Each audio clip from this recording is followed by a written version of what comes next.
আমি প্রায়শই একটা কথা বলি যে, বাক স্বাধীনতা যদি ইসলাম নিশ্চিত করে, ইসলাম থাকবে না। ইসলাম ১০ বছরের মধ্যে বিলুপ্ত হয়ে যাবে।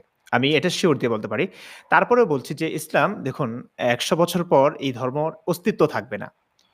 ১০০ বছর কেন বলছি? কারণ আমাদের বাংলাদেশের হিসেবে বলছি। আপনি প্রত্যেকটা মানুষ যদি একটু শিক্ষিত হয়, প্রত্যেকটা মানুষ যদি একটু বিজ্ঞান মনস্ক হয়, প্রত্যেকটা মানুষ যদি একটু ইসলামটাকেই বুঝে শুনে মানতে চায়, তাহলেই কিন্তু ইসলাম থাকবে না। আব্দুল্লাহ মাসুদ বেরিয়েছে, ইমরান বের হবার পথে আছে।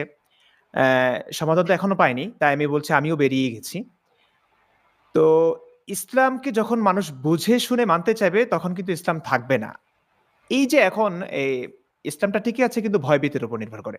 আল্লাহ রসুল নিজেই বলেছেন, "বুইসতু বির-রু'ব" আমাকে প্রেরণ করা হয়েছে টেরোরিজম দিয়ে, উইথ টেরোরিজম। আপনি চিন্তা করুন ভীতি, ভয়ভীতি, সন্ত্রাস এবং নবীর ইনকাম কি ছিল? "জুইলা রিজকি তাহতা যিল্লি সাইফি" আমার রিজিক নির্ধারণ করা হয়েছে তরবারির ছায়াতলে। তার মানে কাফেরদেরকে